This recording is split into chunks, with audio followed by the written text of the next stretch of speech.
Hello? The July air hung heavy and sweet, the kind of evening that begged for open windows and slow movements. My house, small and weathered by years of salt air and sun, felt more alive than it had in ages. Outside, the familiar sound of the ocean rose and fell in a soothing rhythm, but even that couldn't calm the flutter of nerves I felt in my chest. Elijah was coming home. When I heard the gravel crunch under tires and the soft hum of the engine, I froze for a moment. I'd imagined this day for months, maybe years. My mind raced with questions. Would he still be the same? Would he feel like a stranger? Would I know what to say? By the time I opened the front door, he was already climbing the steps of the porch. The sight of him made my breath catch. He stood taller than I remembered, his frame leaner but solid, like the weight of his travels had shaped him into something unshakable. His duffel bag was slung over one shoulder, the worn leather strap digging into his shirt, and his camera bag hung at his side. But it was his face that struck me most. The Elijah I remembered had bright, eager eyes and a grin that could light up any room. Now his eyes were deeper, quieter, as if they held the memories of too many places and too many stories. His expression was gentle, but there was something guarded about it, a kind of weariness that made my chest ache. "Hey, Mom," he said softly, his voice carrying the same warmth it always had, but it was tempered now, steadier, more restrained. Before I could say anything, he stepped forward and wrapped me in a hug. It was firm and warm, familiar in its comfort, but I could feel the distance too, a part of him still standing somewhere far away. I closed my eyes and held on a little longer than I might have otherwise, as if trying to pull him back entirely. "It's been too long," I finally managed, my voice catching in my throat. "Yeah," he replied, pulling back just enough to look at me. There was a faint smile on his face, one that didn't quite reach his eyes. "I miss this place." Before he bent down to grab his bags, he leaned in and pressed a quick kiss to my cheek. It was something he used to do without thought, a simple gesture of affection that felt as natural as breathing. This time, though, it made my heart swell in a way I hadn't expected. Maybe it was because it had been so long, or because I wasn't sure I'd ever get to feel this again. His kiss was warm, familiar, but it lingered in my mind longer than it should have. I brushed the thought aside, but the sensation stayed with me, and I found myself wondering if he noticed how much I needed that small moment of closeness. Inside, the house seemed to shift around him, as if it, too, was waking up after years of stillness. Elijah moved through the kitchen like he'd never left, setting his bags down by the old dining table. He ran his hand along the edge of the counter, his fingers tracing the worn grooves of the wood. "You fixed the sink," he said, nodding toward the faucet I'd managed to replace a year ago. His voice carried a note of approval, and it made me laugh. "Well, I couldn't wait forever for my handyman to come home," I teased. "But there's still a drawer that's been driving me crazy." Without hesitation, he crossed to the kitchen drawers and pulled open the one I'd mentioned. It came off its track immediately, hanging awkwardly in his hands. "Ah, this one," he muttered, more to himself than to me. He set it down on the counter and began inspecting it. I stood back and watched him work, struck by how natural it all seemed. Even after years apart, he still knew how to move through this house, how to settle into its rhythm. But as I watched, I couldn't help but notice the slight tremor in his hands. It wasn't much, just a subtle shake that might have gone unnoticed by someone else. My chest tightened, but I didn't say anything.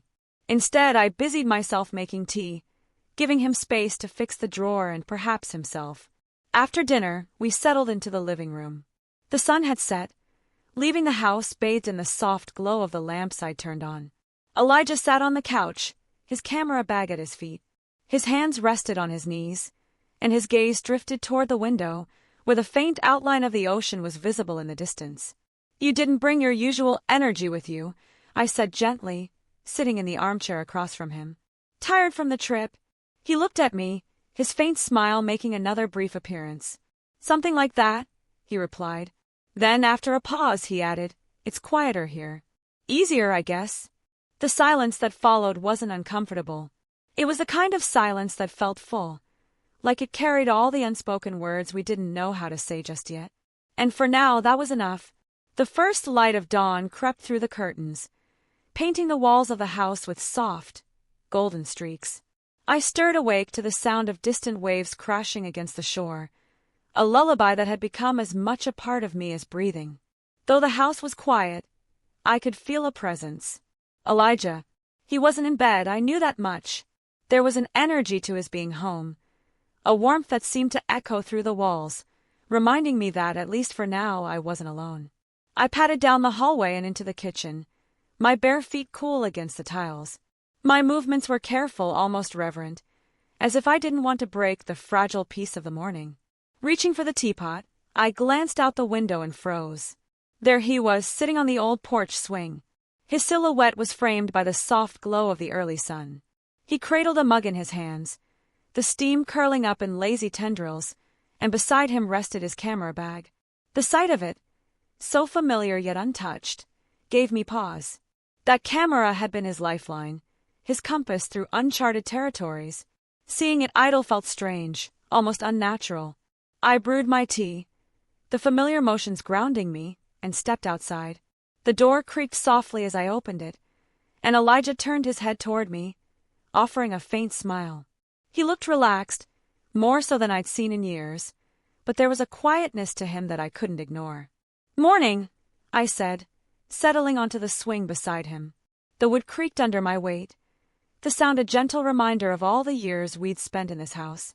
"Morning," he replied, his voice low, still heavy with sleep. For a while we didn't speak. The world around us was waking up. Birds chirped in the trees, and a light breeze rustled through the leaves.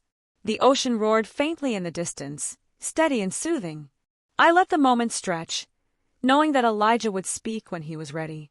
My gaze drifted to the camera beside him. Not feeling inspired, I asked, nodding toward it. He followed my gaze and shrugged, a small smile tugging at the corners of his mouth. "It's easier being here," he said simply. "With you?" His words caught me off guard. I wasn't sure what I had expected him to say, but the honesty in his tone tugged at something deep inside me. I studied his profile, the way the light played on his features, the faint lines that had formed around his eyes. Those eyes had seen so much, too much, and yet here he was, finding solace in something as simple as a quiet morning on the porch. "Good," I said softly. "You've earned some peace." I reached over, placing my hand gently on his. His skin was warm, his fingers calloused, a testament to the life he had lived. "You don't have to explain," I added. "I'm just glad you're home." He turned to me then, his expression softening. There was something unspoken in his gaze, a gratitude that words couldn't capture. Without a word, I leaned in and kissed his cheek, a gesture so simple yet filled with all the love I couldn't articulate. His skin was rougher than I remembered, but the familiarity of the moment brought a lump to my throat. Elijah smiled, his eyes crinkling at the edges. "Thanks, Mom," he said, his voice barely above a whisper. I pulled back, but my hand lingered on his for a moment longer. I thought of the little boy he used to be, the one who would climb into my lap with scraped knees and tearful eyes, seeking comfort in my embrace. That boy was still there, somewhere beneath the surface, but he had grown into a man who carried burdens I couldn't begin to imagine. We sat there for a while longer, the silence between us rich and comforting. Eventually, Elijah began to speak, his voice low and steady as he shared fragments of his memories. He talked about the places he had been, the bustling markets, the quiet deserts, the crowded refugee camps. His words painted vivid pictures, but they were carefully chosen, as if he were holding back the hardest parts. I didn't push him. I knew better than to pry. He would tell me what he could, when he was ready. The sun climbed higher in the sky, casting a brighter light across the yard. Elijah finished his coffee and set the mug down on the small table beside the swing. He stretched, his movements unhurried, and then turned to me with a faint smile. "I think I'll fix that garden gate today," he said, his tone lighter than it had been in days. I smiled, the thought of him tinkering around the yard filling me with a sense of hope. "It could certainly use some attention," I replied. He leaned down and kissed my cheek, his touch warm and familiar. "You're the best, Mom," he said softly before heading inside to grab his tools. I stayed on the porch, watching as he disappeared through the door. My heart was full, but there was a heaviness to it too. His gestures of affection, his willingness to mend the small things around the house, they spoke volumes. Yet, I could sense the weight he carried, the unspoken truths he wasn't ready to share. As I sipped my tea, I couldn't help but wonder if this time at home would be enough for him to find what he needed. I wanted to be his anchor, his refuge, but I also knew that some parts of his journey he would have to face on his own.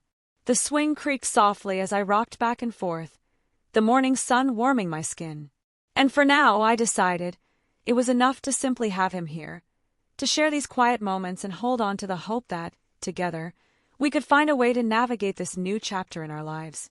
The morning light was perfect, spilling through the windows in soft, golden beams that seemed to cast the house in a dreamy haze. I stood in the living room, smoothing down the fabric of my dress. The floral print was delicate, cheerful even, and the subtle touch of lipstick I'd applied gave my face a freshness I hadn't seen in years. I couldn't remember the last time I'd gone to such effort, certainly not since Elijah had been away. He noticed, of course. Elijah always noticed. As I entered the room, I felt his gaze settle on me. He was sitting cross-legged on the floor, his camera gear spread out in organized chaos around him. His hand stilled over the lens he was cleaning, and though he said nothing, his expression was enough. There was warmth in his eyes, an unspoken acknowledgement that stirred something deep within me. The idea for the photo shoot had been his. "Let me photograph you," he'd said the day before, his voice steady but insistent. At first, I'd hesitated. I wasn't used to being the center of attention, and the thought of posing for a camera felt both strange and indulgent. But something about the way he'd asked, earnest, almost reverent, had made it impossible to refuse. Now, as I stood there under his watchful eye, I felt a nervous flutter in my chest. Elijah motioned for me to sit by the window, where the light was strongest. He adjusted the curtain slightly, letting in just enough sunlight to frame me in a soft glow. I perched on the edge of the chair, feeling slightly self-conscious, but Elijah's movements were calm and purposeful as he adjusted the focus on his camera. He didn't speak much, but his presence was steady grounding. The faint click of the shutter was the only sound in the room, a rhythmic reminder of the moment being captured. As he worked, I watched him through the lens of my own memories. This was the boy who had once run barefoot through the yard, who had built forts out of driftwood and dreamed of far-off places. Now he was a man, a quiet, contemplative man who carried the weight of the world in his eyes.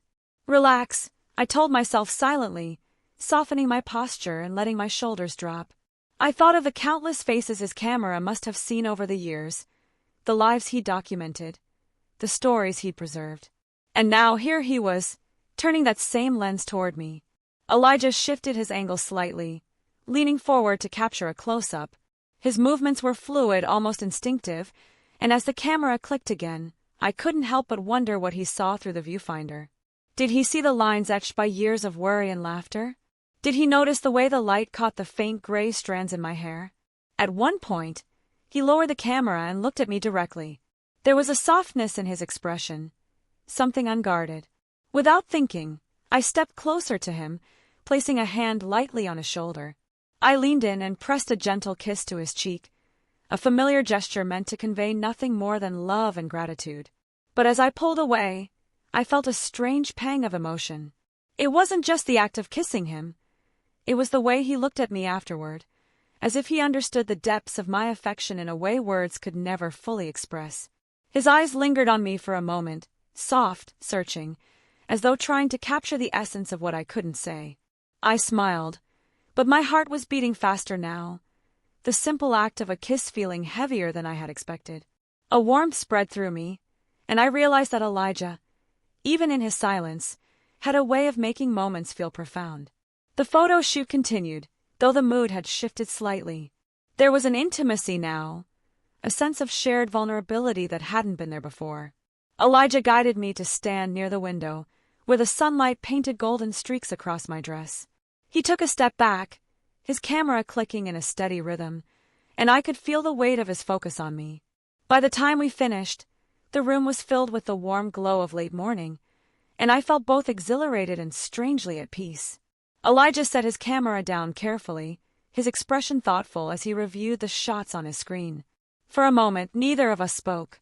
The silence wasn't uncomfortable. It was full, charged with the unspoken understanding that this was more than just a series of photographs. It was a way of seeing each other, of capturing something that words couldn't quite reach. As I turned to leave the room, I caught a glimpse of one of the photos on his screen. A close-up of my face, bathed in sunlight, my expression soft but resolute. It wasn't perfect, but it was real, and in that moment it felt enough. The evening arrived quietly, like the soft murmur of the ocean in the distance. After the photo shoot, the house settled into a peaceful lull, with only the hum of the refrigerator and the occasional rustle of the wind outside breaking the stillness. But something had shifted between Elijah and me. The space between us, once defined by the casual rhythm of mother and son, now felt filled with a quiet understanding, a bond that had deepened in ways I couldn't fully explain. As the sun dipped below the horizon, the last vestiges of daylight spilling through the windows faded into dusk. Elijah, who had spent most of the day in a contemplative silence, surprised me by reaching for the old radio on the counter. He tuned the dial, his fingers brushing over the knobs with familiarity, until a soft jazz melody filled the room. The smooth rhythm of the music drifted through the air, as soothing as the ocean's waves. I stood there, unsure of what to do next, the evening unfolding in unexpected ways. Elijah looked over at me, his eyes glinting in the dim light. There was a playfulness in his gaze, something that reminded me of the boy he used to be, the one who would ask me to dance around the living room for no reason other than the joy of the moment. "Dance with me, Mom," he said, his voice low but confident. It was an odd request, and yet it felt right. We hadn't danced in years, probably since the last family celebration when Elijah was still a teenager. But now, as the music filled the space between us, I found myself stepping closer to him without hesitation. I placed my hand in his, unsure of how to move at first, but Elijah guided me gently, his touch firm yet tender. At first, our steps were awkward, stiff with the tension of two people unsure of what this moment really meant. But as the music swirled around us, there was something in the air, something unspoken, that made the awkwardness melt away. I let go, just for a moment, and let the rhythm take over. His arms wrapped around me, pulling me close. I rested my head on his shoulder, my cheek pressed against the soft fabric of his shirt. The scent of him was familiar, a mix of the salt of the ocean and something deeper, something that came from all the places he'd been, all the stories he'd witnessed. He held me with a kind of reverence, and I felt my heart stir, overwhelmed by the weight of everything he had seen and carried with him. The music slowed, and we moved together, the room shrinking around us as the outside world disappeared. For that brief moment, there was no past, no distance between us. There was only this quiet dance, this shared space, this fragile bond that had been rekindled over the past few days. As the song ended, I pulled away slightly, my hand still resting on his chest. Elijah looked down at me, his gaze softer now, more reflective. For a second, I thought I saw something in his eyes, a vulnerability, an openness that hadn't been there before. It was as though the dance had broken down some invisible wall between us, leaving us both exposed in ways we weren't used to. I reached up and kissed him on the cheek, a simple gesture that carried all the love and tenderness I had for him. Elijah stood still, his eyes closing for a moment as if to savor the feeling of the kiss. When he opened them again, he smiled, small but genuine. "You're always my anchor, Mom," he murmured, his voice a quiet whisper that seemed to hang in the air long after the words had left his lips. I didn't know how to respond. The kiss had been one of comfort, of love, but there was more in that moment than either of us could fully understand. I could feel the weight of his words, of the things he had carried with him, and I realized that this dance, this shared moment of tenderness, was more than just an act. It was a reminder of how far we had come, how much we had both changed, and how much we still had to navigate together. I smiled up at him, trying to hold back the emotion that was threatening to overwhelm me. "I'm glad you're home, Elijah," I said softly. He didn't answer right away, but his smile deepened, as though he understood what I meant in more ways than I could say. We stayed there, just holding each other, as the music continued to play softly in the background, a lullaby for the heart. One afternoon, as I stood in the kitchen chopping vegetables, Elijah came up behind me and wrapped his arms around my shoulders. His embrace was warm, steady, and unspoken. It was a moment of pure connection, one that needed no words. That night, as I lay in bed, I thought about how much had changed. Elijah was still the boy I had raised, but he was also something more. A man shaped by experiences I could only begin to understand. And yet, he had come back to me, seeking solace and finding it in the quiet rhythms of our life together.